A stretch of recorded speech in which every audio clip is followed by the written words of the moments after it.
your sweet redemption. I will never let you down.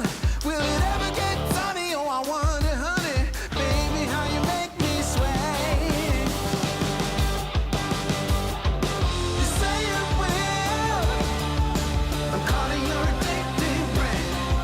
You say you will, yeah. I'm crossing the obsessive line. You say you will. I'm calling your addictive brain. You say you will, yeah. I'm crossing the obsessive line.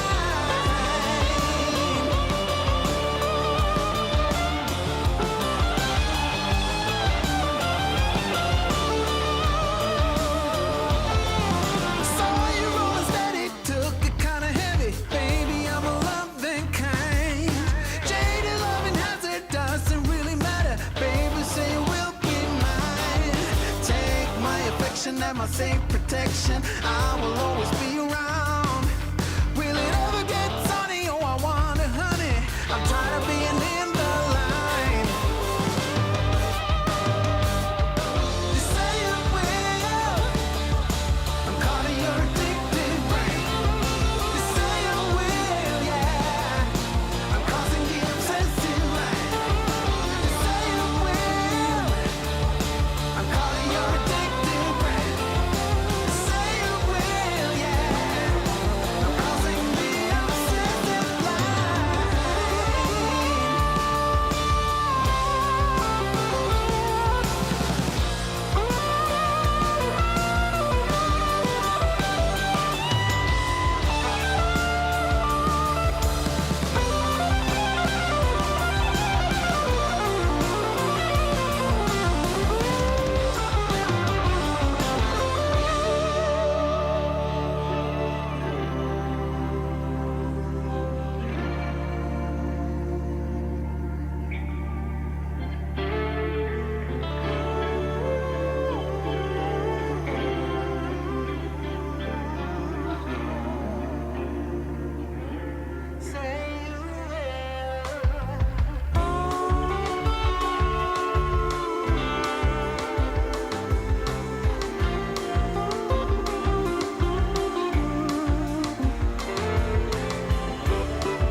This season of Trucksafe Live is presented by LogRock.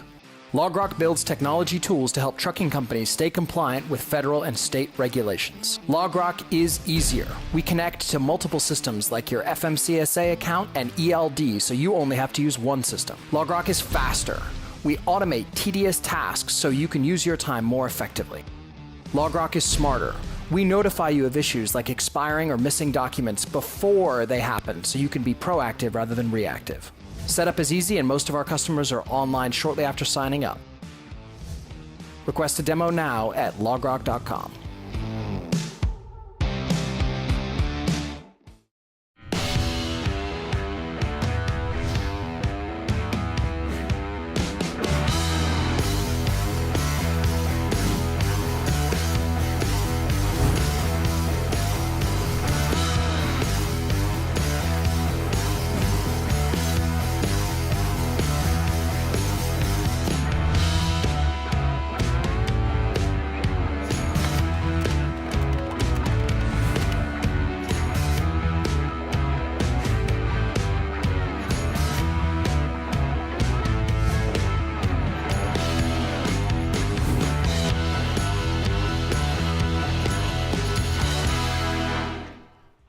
Hey everyone, welcome to episode 19 of Trucksafe Live, the show where we and our guests tackle the hot button issues impacting highway transportation. I'm Brandon, this is Jerad. Hey everybody.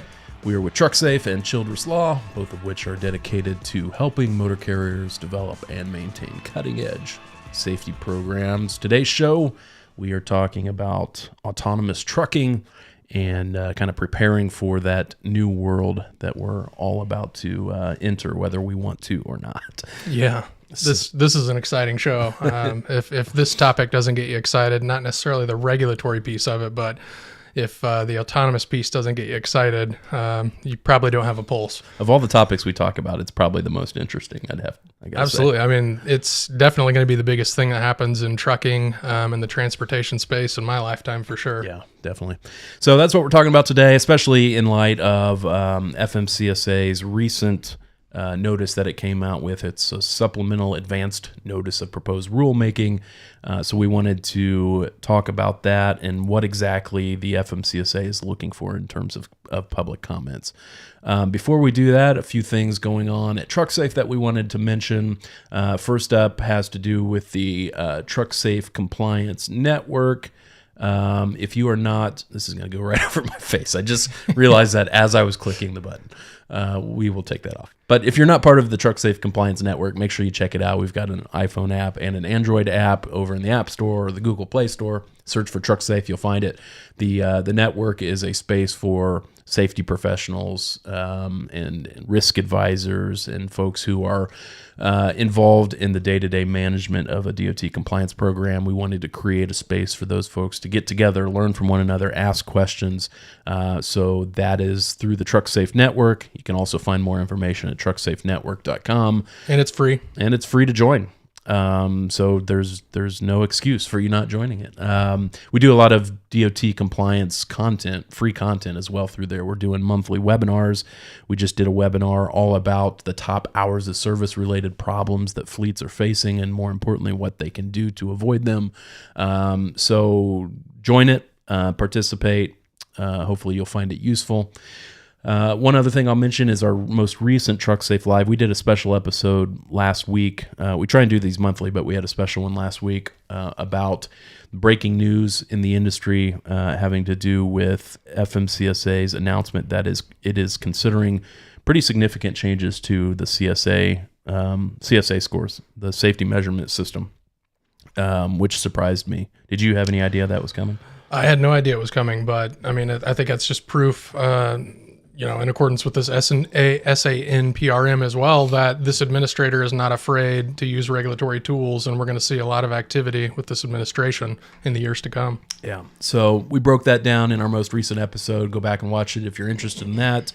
Like I said, pretty significant changes if they end up taking effect. The agency is soliciting comments on it.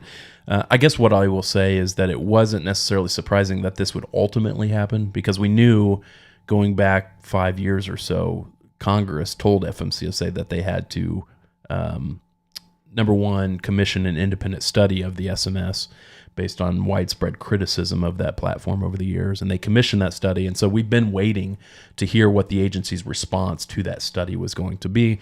And this was the response. Spoiler alert, it's not moving to an IRT model, item response theory model, which is what we expected to happen.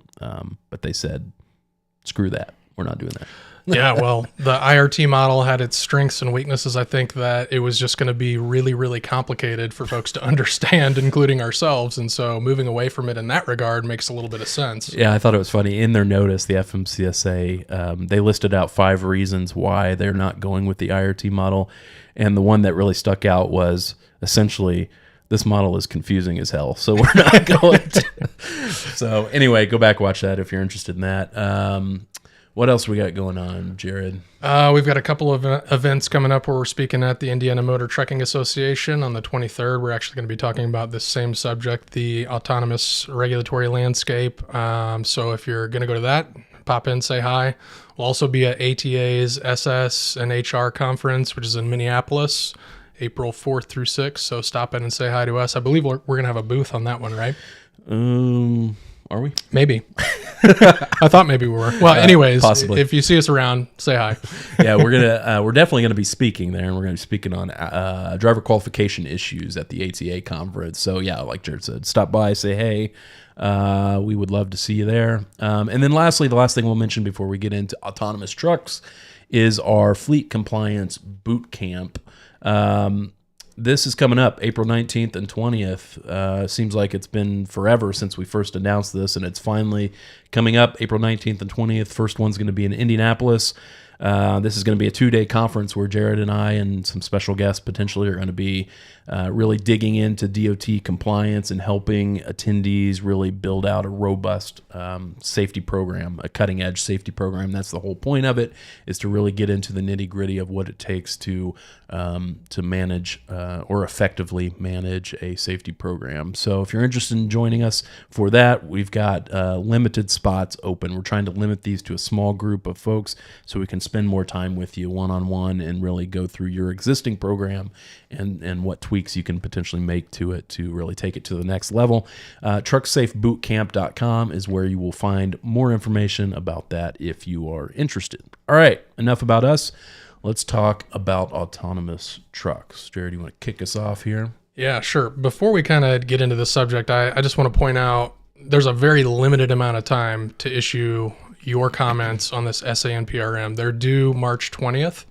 Obviously, ATA, state trucking associations, all the big players are going to be issuing their comments.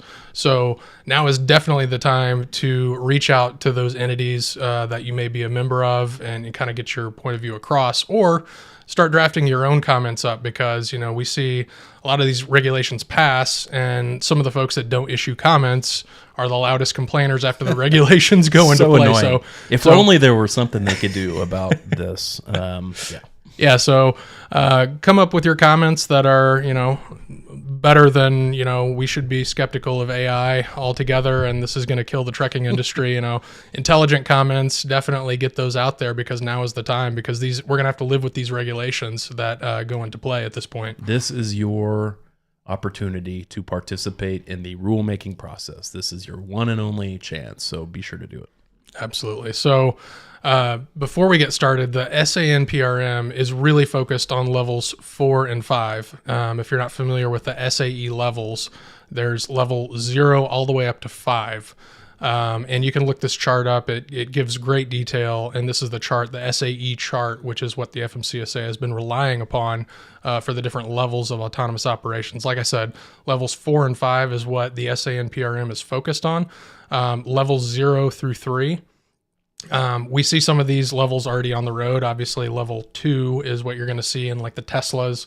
There's a lot of negative press on level 2 with the Tesla. I mean, take that for what it's worth. I mean, it's a system that is intelligently designed. It may be pushing the limits in certain areas, but level 2 is out on the road at this point. We were talking about this beforehand. I was surprised to learn that the Tesla autopilot functionality, where it's essentially driving the car, is still considered a level 2 on the autonomy chart. I would have thought it would have been at least a 3.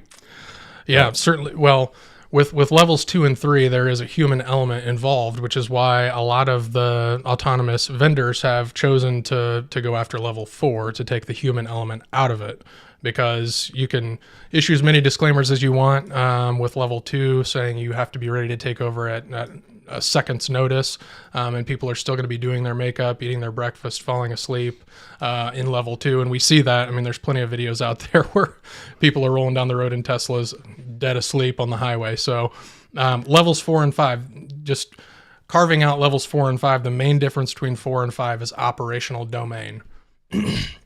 And operational domain is essentially where that technology can operate, either geographically or, you know, what kind of inputs like weather, topography, things like that.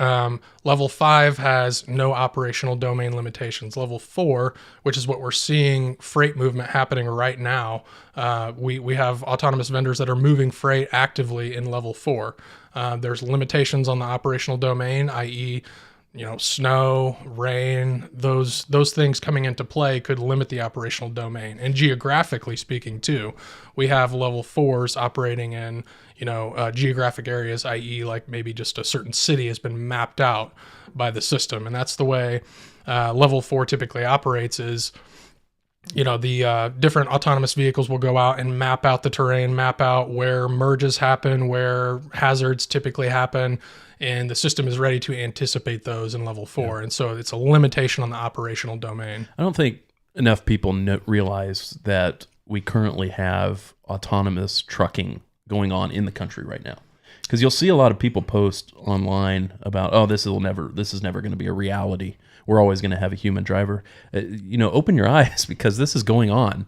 Jared's, I know you've ridden in these vehicles. Mm-hmm. I know we have worked with clients that are right now engaging in commercial operations in level 4 autonomy, particularly in the southwest states. They are fully autonomous trucks loaded with cargo moving in this country right now. 100%.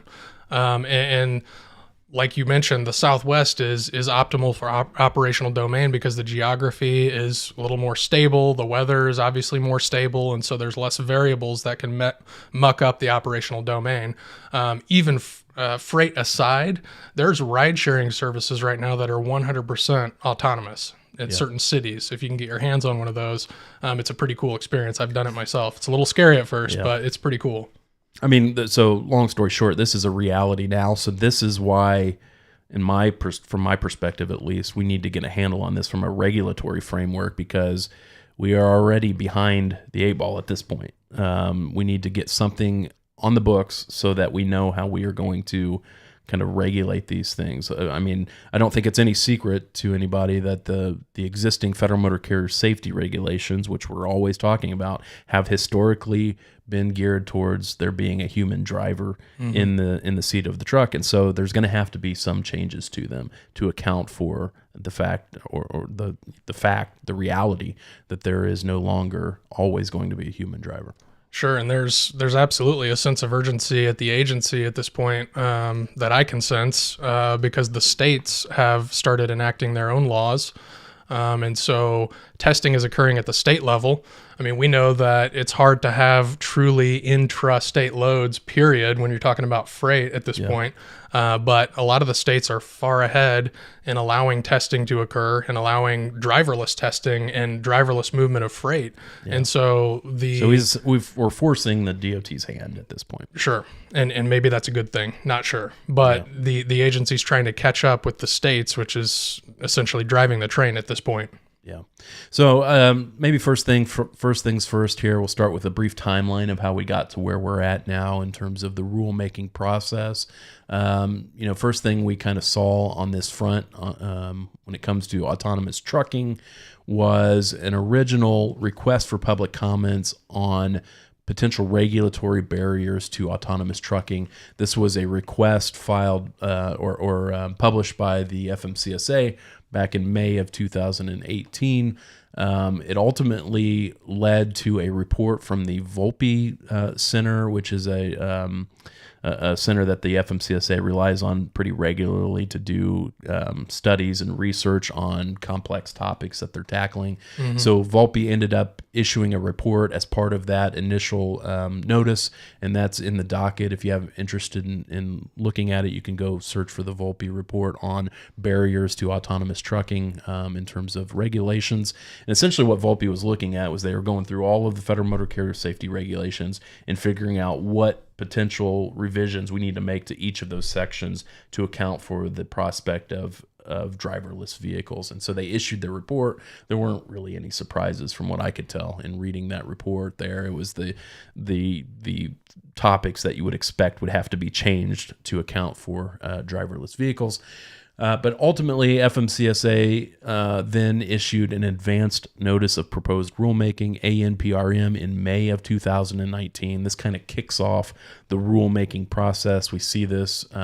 It's not always a necessary step in the process. We've seen plenty of rulemakings that have just start with a proposed rule rather than an advanced notice of proposed rulemaking. Essentially, this advanced notice of proposed rulemaking concept is usually reserved for the more complex rulemaking activity where the FMCSA is essentially soliciting comments from the public to even give them a feel for where they need to go with their regulations in the first place. In other words, it's kind of an admission that we don't even really know where to steer the ship here. Where should we go?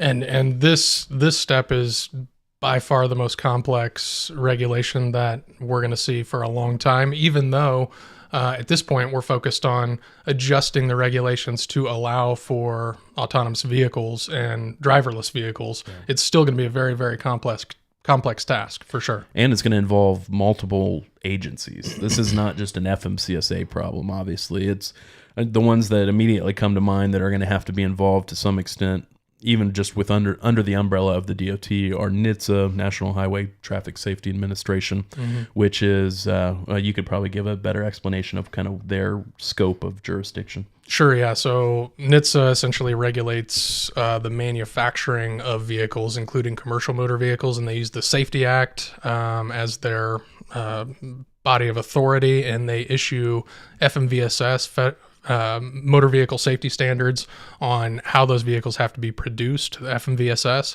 And I attended a listening session a couple months ago that really focused on NHTSA's activities in this space.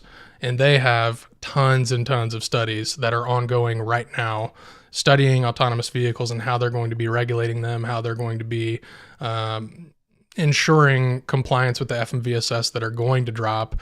And there's going to have to be some level of certification for this technology for sure. Think about how ELD was handled. I mean, we had a self-certification on ELD. Certainly, we're not going to have a self-certification on these autonomous vehicles. There's going to have to be some level of testing that's uniform, and NHTSA is going to have to figure that out. I will say that a lot of those studies aren't going to have tangible results for maybe 2 years, 3 years out from now. So while NHTSA is very, very busy right now, there's not going to be findings from a lot of those studies until a couple of years from now. Yeah, I think all we have now from NHTSA is what's called a general standing order or something to that effect, where it's essentially a mandate that any manufacturers of autonomous vehicles report certain accidents involving their technology.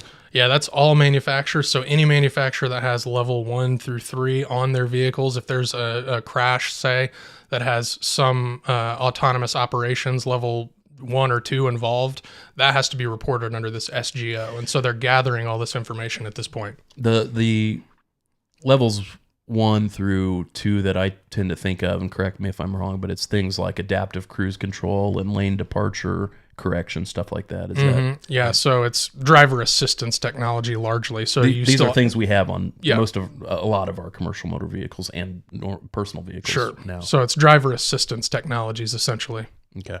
And I guess I'll say, going back to kind of NHTSA's role in this, I mean, I think most of our clients and our audience here, motor carrier clients, they probably don't have a whole lot of run-ins with NHTSA on a kind of day-to-day basis, so they may not even know. But, NHTSA has a big role to play in how we enforce our current federal motor carrier safety regulations. If you look in Part 393, I think, of the Federal Motor Carrier Safety Regulations, they essentially adopt all of NHTSA's motor vehicle safety standards and incorporate them by reference into the safety regulations, which is to say that if you're a motor carrier operating a commercial motor vehicle, you have a legal obligation to make sure that your trucks comply with those vehicle safety standards. In other words, you can't be messing with placements of lights and stuff like that on your truck and expect to get away with it. You are, whether you know it or not, subject to those vehicle safety standards that normally apply to vehicle manufacturers because the FMCSA has adopted them by reference. And I expect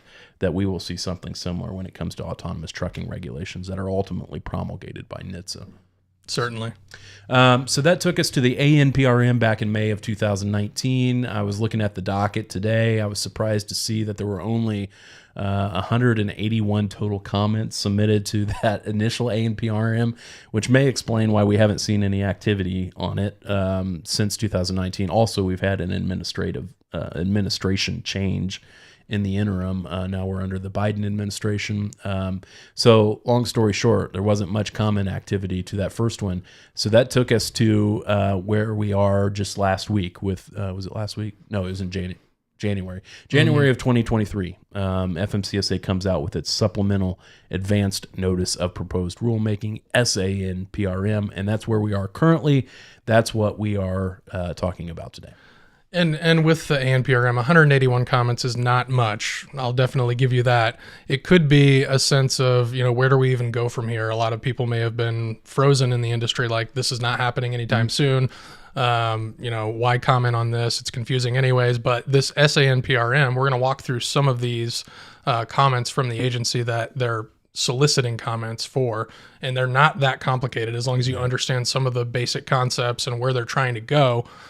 This SANPRM, I think, is more digestible than the ANPRM was. Well, and if you just even compare it to like the ELD rulemaking, how many comments that docket received, we're talking tens of thousands of comments to the ELD rulemaking versus 181 for the initial stab at autonomous trucking. So hopefully we'll see some more here with the SANPRM, but let's just run through. There's essentially three main points or three main topics that the FMCSA is soliciting comments from the public. So let's just run through those one after the other. We'll start first with the general topic is notification of ADS activity.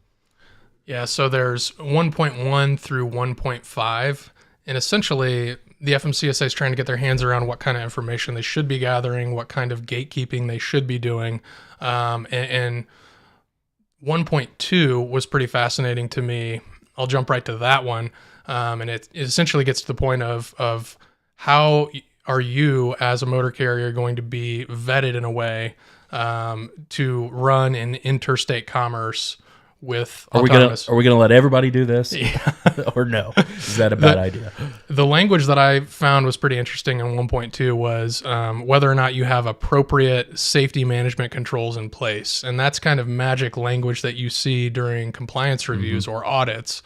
And that made me think, are we going to go to a point where we have almost like a new entrant DOT audit for those motor carriers that want to use autonomous technology, i.e. 4 or 5 in commerce? Yeah, that's something I hadn't thought of. Are we going to say that only satisfactory rated carriers can operate autonomous trucks? And if so, does that mean that in order to fit into that group, you have to maybe volunteer for essentially some kind of a new entrant audit? Because right now, the only way you get a safety rating is through a compliance review. And so there's lots of carriers, most of the carriers out there don't even have a safety rating. So how is if the FMCSA is asking us, hey, should we only allow certain categories of carriers, namely those that have effective safety management controls in place to operate autonomous trucks? Well, the logical conclusion to that is there has to be some way or some metric that we're using as the cutoff, and maybe that's safety ratings, maybe it's CSA scores. That's essentially what FMCSA is getting at here. And the sentiment is somewhat logical. If you can't haul freight with physical drivers and have safety management controls in place in traditional trucking, that would cause a lot of hesitancy with the agency in allowing you to operate autonomous vehicles under the manufacturer specifications if you can't do traditional trucking with safety management controls in place. So that's one that I would definitely want to comment on and make sure that we don't end up with a new entrant audit type of situation that's evaluating safety management controls that could have negative impacts on carriers that just want to get into this space, because it's just setting up another wall. Yeah, I think obviously it makes sense to me that if we're going to FMCSA is charged with making sure that commercial trucks and buses on the roads are safe. And if we're talking about putting driverless trucks out on the road, which you are, then we would want, presumably, the FMCSA to at least know that it's happening. So I think that's kind of the takeaway from this first set of questions is how is it that we should modify the regulations to ensure that FMCSA has visibility into who out there is actually operating these trucks. That's kind of the takeaway from this first set. And then taking it slightly to the next step is, once we know about it, is there certain safety cutoffs that we should implement to only allow the safest motor carriers in the country to operate these types of trucks? And then the threshold question on this notification issue is whether or not you should have to notice the FMCSA in the first place if you're going to be operating in interstate commerce without a driver in the seat. And that's the information that the FMCSA, I believe, is absolutely going to want to get their hands on. what carriers are doing this, how many are doing it without a driver. Now, does that mean if you have a safety driver in the driving position ready to take over that you're not going to be reporting? That's something that's going to have to be fleshed out in the comments in the regulation. I kind of view this one as a no-brainer. It seems like we should all get behind the idea of notifying the FMCSA that we're going to engage in driverless operations. I would agree with that, but I haven't seen a lot of vendors doing that, actually moving freight in commerce on public roads without a driver in the At driving least a position. safety driver. Yeah, just ready to take over, because like I said before, it's level 4 that's being operated in commerce right now. And if the brain of the AV senses anything outside of operational domain or anything that's questionable, it forces the driver to take over at that point. And it doesn't have to be that way, but that's the way that it is for many of the vendors that are testing at this point and moving freight. They still have that driver. So from a cost standpoint, you're not getting rid of the driver at this point. You're strictly testing, but you're generating revenue by hauling freight. Yeah. So it's the safe way to do it. Yeah. And I kind of view this similar to what we do with our current registration process just for normal motor carriers, non-autonomous, where, through the MCS 150 that you file to first register to get a DOT number, and then with your periodic updates, you're answering questions to the FMCSA about what type of freight you're hauling. So I kind of view it as almost just another question on your MCS 150. Are you engaged in autonomous trucking or not? And maybe you say yes, and that's the end of it. That's one option, I suppose, when it comes to this notice requirement. Yeah, I think that makes a lot of sense to do it that way. All right. Is that it for this first group here? Yeah, there was a couple of confusing kind of questions, 1.4 and 1.5, asking about, I think, the perception of how many ADS-equipped commercial motor vehicles are going to be out there, and what size the population will be in 10 years. Maybe that's just strictly folks' opinions in the industry on how that might look. Yeah.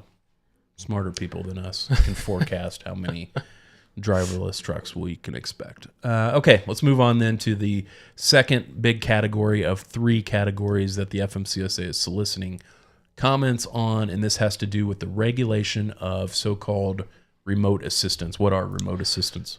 Yeah, that's an interesting one there. Remote assistants, I mean, I kind of think of them as kind of the air traffic controllers for the AVs. They're defined in the ANPRM as a human who provides remote information or advice to an ADS-equipped vehicle in driverless operation in order to facilitate trip continuation when the ADS encounters a situation it cannot manage. And most of the time, like I said, you have that driver in the seat in level 4 at this point that's going to take over whenever you have whenever the AV encounters a problem that's outside operational domain and it needs a driver to take over.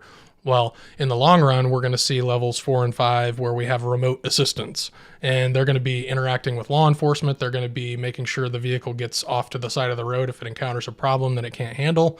And that's typically how the vehicles work in the first place. If you see them on a test track and they purposefully encounter a problem that's outside of operational domain, the vehicle will automatically default to getting off the road safely and get to a point where that issue that prevents operational domain is no longer in play. That's its fail-safe, is yes. to get off the side of the road. And the remote assistants, I think, are going to be involved in ensuring that is also the case. So these are distinct from remote drivers, right? It looked like the SANPRM kind of drew a distinction between remote drivers and remote assistants, and I thought it was interesting.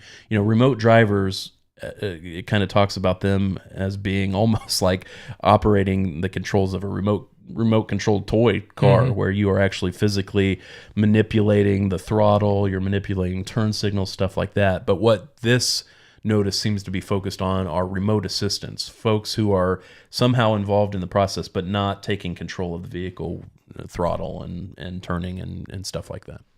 Right. So in testing environments right now that I've observed, it's, like I said, it's the driver in the seat as the fail-safe, and then you also have a technician, some kind of engineer that's monitoring the brain of the AV that's sitting in the passenger seat. that's probably going to be the look of the remote assistant, but in an off-site location. So they may be responsible for a handful of different AVs and the diagnostics, making sure those diagnostics are continuing to feed into the back office and the commercial motor vehicles reporting appropriately. Let's see, we got a comment here. Mike says, human drivers must be trained, tested, and licensed. The same should hold true for autonomous commercial motor vehicles via some regulatory processes. I generally agree with that sentiment, and I expect we will have something to that effect, especially when we start talking about these remote assistants, because it looks like FMCSA is kind of resting on what it knows best when it asks some of these questions, because it's asking things like, to what extent should our existing regulatory scheme on things like hours of service and drug and alcohol testing, things that apply to traditional drivers, to what extent should we graft those concepts onto these remote assistants? Yeah, I would generally agree with the comment as well, to the extent that remote assistants would be responsible for actually operating a commercial motor vehicle that's outside of AV status. So once it goes out of AV mode, and that remote assistant may be responsible for operating that commercial motor vehicle on a public roadway, then I would think that those driving standards should apply as they do to CMV drivers. But if the remote assistant's not actually going to be tasked with operating the CMV on a public road, I think we'd be doing a disservice to this whole process by requiring them to have CDLs, go through the same qualifications. Have the hours of service restrictions. It just didn't make a whole lot of sense when you try and graft that onto these assistants. And then if they're responsible for potentially taking over the truck in operating in commerce, then how many of these remote assistants can cover a certain fleet of trucks? Maybe they're going to be covering 5 trucks as remote assistants, but if they have to take over 2 trucks at once, it's obviously not possible.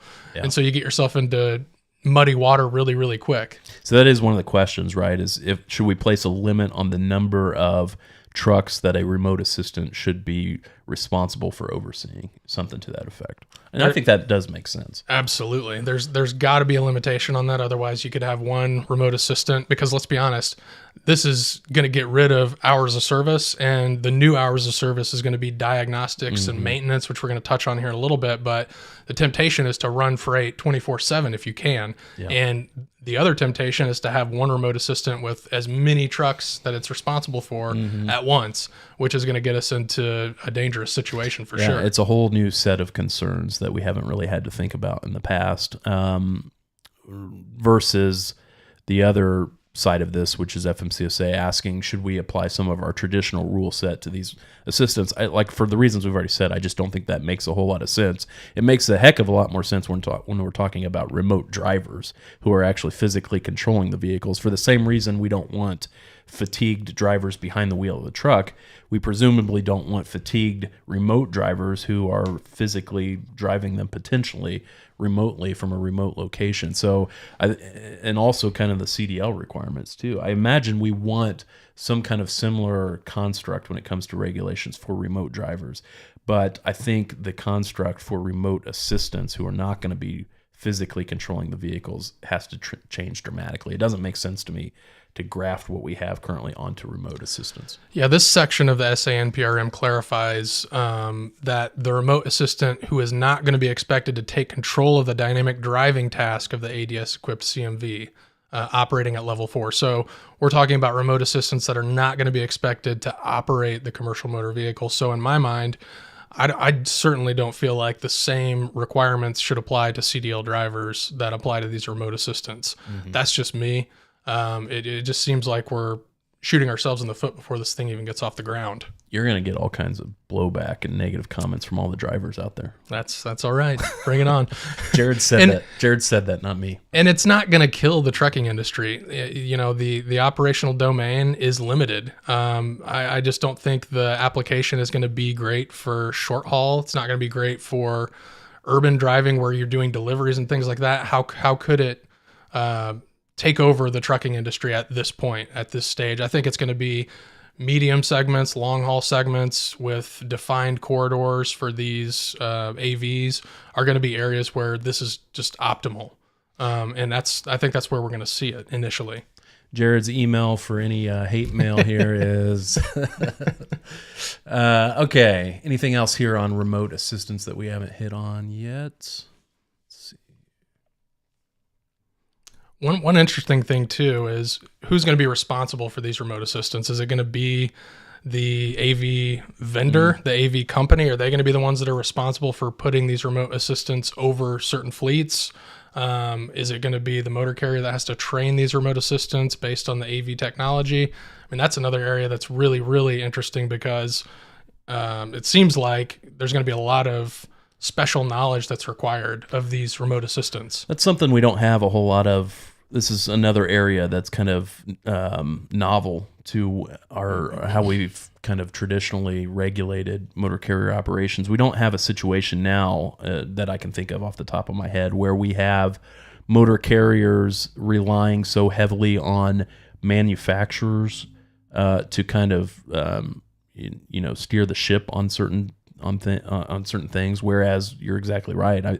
I anticipate that when it comes to autonomous trucks, we're going to be the motor carriers are going to be relying very heavily on the manufacturers of that technology to help them at least in the implementation of this. And so you may have a situation where these remote assistants are completely outsourced from the motor carrier. And so if that's the case, I think FMCSA is going to have to figure out where it gets jurisdiction to regulate those remote assistants. I don't think that has been really kind of played out here in this SA and PRM. And if I'm a motor carrier that wants to get into AVs and wants to haul freight with AVs, I want no part of this remote assistant business because it's really going to turn on product liability when you have a crash with an AV. If it was operating within the operational domain and got in a crash, well, that's product liability. That's not motor carrier's fault necessarily. Yeah. And so if I'm a motor carrier, I want to step back from anything involved with this remote assistance and say, well, that's up to the AV vendor, honestly. You want an arm's length here. Kind of similar to how it would play out in a products liability case involving a vehicle component now. I mean, we could still have those types of lawsuits now where a large truck gets involved in a catastrophic accident and it's alleged that it wasn't necessarily the driver's fault that caused it. Something failed on the vehicle itself. And so we get wrapped up into a products liability type lawsuit against the manufacturer of that vehicle. So yeah, presumably it could play out, even more likely to play out in that type of lawsuit when it comes to autonomous trucking. That's another one of those topics that I'd love to do a show on and have a really experienced highway accident litigator come on and talk about where this might morph into. We got to find someone that's comfortable doing that. Yeah, for sure. All right, let's then talk about the last big group of questions that the FMCSA is asking in this SAN PRM, which has to do, and I think this is the biggest topic of them all, needless to say, has to do with vehicle inspection and maintenance. Yeah, so I mean, essentially, the FMCSA is trying to get to the point of what additional requirements are there going to have to be for pre-trip inspections and mechanical and ADS components. Like, how are we going to do a pre-trip on this AV, and how in-depth should that be? Because we have a lot of those physical requirements where you really do need a driver to walk around and look at tire tread depth, look at brake lines, things like that you can't necessarily get a diagnostic on tire tread depth that I'm aware of, but maybe I'm wrong on that. There's going to be physical pre-trip inspection requirements in addition to ADS requirements. I'm sure there's some kind of lasers they can shoot into the tire tread depth and figure out what it's at any given moment. You work on that? That's a good idea. Put that in our notebook for something to consider. Now, we had this conversation a while back. I think it's an interesting one where, number one, with autonomous trucks, we've talked about how vehicle maintenance and inspection becomes the main category of regulated conduct, where traditionally it has been driver related. Obviously, we have vehicle maintenance regulations now, but that is just one of many existing regulatory parts that we deal with, including a very driver-focused, driver-centric body of laws, hours of service, drug and alcohol testing, driver qualification. Those have been a big focus, but now those kind of slip away, and now we're left with vehicle maintenance and inspection becoming the big one. And we've had those conversations about how does this play out, especially when it comes to things like pre-trip inspections and also just roadside inspections with interactions with law enforcement. So I think that's what, generally speaking, these particular questions have to do with. Yeah, and CVSA has been on top of the issue of inspecting AVs for some time. They've been talking about it for, I want to say, years. How do you issue an inspection bulletin on an AV? And at this point, just like we had in like 2016, 17, like long time ago, whenever we had a vehicle that rolled through a shack that had an ELD on it, a lot of enforcement would say, well, it's an ELD. I don't know how to do that. I'm not going to do that. And so it's the same effect that we have now with AVs. In a lot of cases, they see the AV equipment and they're not jumping at the chance to inspect that vehicle for obvious reasons. It's going to get really complicated really quick. But CVSA issues all those inspection bulletins, and they're working on the best way for enforcement to go about inspecting these AVs. I think one of the questions FMCSA is posing is whether, because as I understand it, CVSA already has some kind of document out on this. I don't know if it's an inspection bulletin or what, but FMCSA is seeking comments from the public on the sufficiency of that CVSA document. That's one of the questions in there. And then I think the other big one here in this topic is a good point that we need to be considering, which is this idea that unlike traditional commercial motor vehicles, which are somewhat limited in their ability to operate, both by the driver's hours of service and stuff like that, we're just not going to have that with autonomous trucks, where it's theoretically they could just be operating nonstop 24/7. Obviously they'd have to stop to get fuel, or not even all the time if we're talking about electric vehicles, but stopping to be recharged or whatever it happens to be. But theoretically they could be operating a lot longer for a lot longer periods of time than traditional commercial motor vehicles. So because of that, do we need to consider more stringent inspection and maintenance requirements than what we have currently? Like, for example, under the current regulatory scheme, motor carriers have an obligation to make sure that all of their commercial motor vehicles are receive an annual inspection. Do we need to do something more than that for these types of autonomous trucks? Yeah, this piece of vehicle inspection and maintenance has a lot of focus on cadence of the maintenance, because a lot of motor carriers now will do, like, say, a 90-day preventative maintenance schedule. Well, in 90 days, one of these AVs that can run almost nonstop is going to put on a lot more miles than a 90-day vehicle that's subject to hours of service, et cetera. So the cadence of special maintenance and special diagnostics is going to have to be figured out for sure. Yeah. And that's going to be something that's very interesting to see play out. I will say that a lot of the data points that are going to come from the AVs while the AVs rolling down the road, I mean, it's just constant diagnostics running on these AVs. It's really interesting, all the data points that are being gathered. Anything that is automated, like transmission, fluid temperature, things like that, it's a diagnostic that's coming through the system at all times. Pressure, tire pressure, stuff like that. So that's kind of another interesting concept under this topic, asking the public to weigh in on whether and to what extent we should be requiring motor carriers or their technology partner to transmit that data about the diagnostics of the vehicle to law enforcement, whether it's when they're passing a weigh station. Because we saw FMCSA come out with this notice last year about whether we should be doing that as a matter of course just for regular operations. Should we be requiring that they be equipped with transponders that communicate information about their truck ahead to law enforcement so that we know whether to stop that truck or not? This is taking it the next step, which is, do we need to be requiring these autonomous trucks to wirelessly transmit diagnostic data to law enforcement so that we can get it pulled over if it turns out that there's something wrong with the truck and it hasn't stopped for whatever reason? Yep. It's interesting, and the actual physical operations will be interesting too, to see how motor carriers adapt to this, because like we kind of touched on, there's going to be a physical pre-trip inspection element that can't go away necessarily. And so, is it going to be a situation like if you're pulling out of a port, there's these inspection bays where drivers stop and do their inspection on the vehicles before they take off with their container. Are we going to have motor carrier facilities that have these inspection areas where a truck will pull up, an AV will pull up before it goes off into commerce and gets a physical inspection, all those physical inspection components from someone at the motor carrier that's qualified to do that, and the diagnostics are doing their thing as well. That kind of brings that same question that we talked about earlier, which is is that going to be a carrier employee that's doing that, or more likely, are they going to be outsourcing that to somebody who's there that could do that? And if that's going to be the case, if we're going to be outsourcing the pre-trip inspections, then how do we regulate that? Because the FMCSA, from its perspective, is regulating the motor carrier. So I think that's something that will have to be addressed. And then also another big part of this section of the SANPRM is, do we need to add additional components to the list of components that have to be inspected in a pre-trip inspection? The obvious answer is yes, because these vehicles are going to be equipped with technology that traditional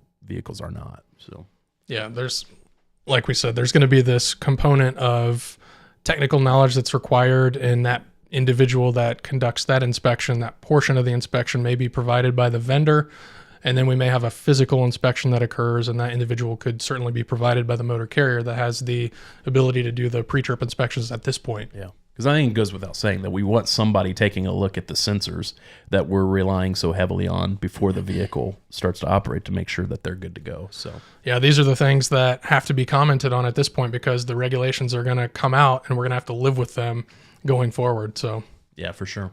All right, so that kind of wraps up, I think, the three main areas of focus in the FMCSA's SANPRM. Yikes. So as we said at the start, make sure if you've got thoughts on these that you go get your voice heard by submitting comments.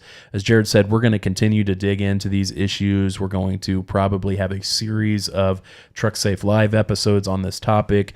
As Jerad said, love to get a highway accident litigator in here to talk about that aspect of it. We'd love to get motor carriers who are starting to roll out this technology on here, drivers, safety drivers. We've already had some of those conversations. So there's a lot to talk about for sure, and we're going to keep hitting on these topics. And if you have topics that you think would be great for us to address and bring someone on, please email us, drop a comment. We'd love to hear about those, because there's just so many topics, so many directions that this can go.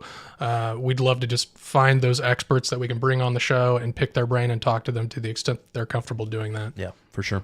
All right, so that's going to wrap up today's episode. Appreciate everyone being here with us. A few things to wrap up here. We mentioned some of the things that we've got going on at Trucksafe earlier. One last thing I'll mention, kind of as always, is our online DOT compliance courses. We've got several courses now that are available.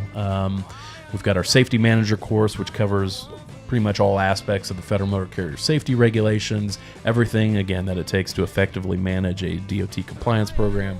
We've got a reasonable suspicion course for folks who are charged with kind of managing a drug and alcohol testing program. That's a required training. We've got a hazmat course. We just did an article today on the website about required hazmat training. That's one of the courses that we offer through our Trucksafe Academy. So if you're interested in either yourself or any of your team members kind of going through online training on these types of DOT compliance topics, be sure to check those out over at trucksafeacademy.com. And then the last thing I'll mention is make sure to subscribe to our newsletter over at trucksafe.com if you're interested in getting the latest highway transportation news and analysis right to your inbox. Lastly, thanks again to LogRock for sponsoring this season of Trucksafe Live. Really appreciate you teaming up with us and making this possible. Anything else? Put your comments together. Check out that SANPRM. It's not that big of a lift. Check it out. Issue those comments. And if you have any questions or issues for us, just reach out. All right. That's it. See you guys. Thanks.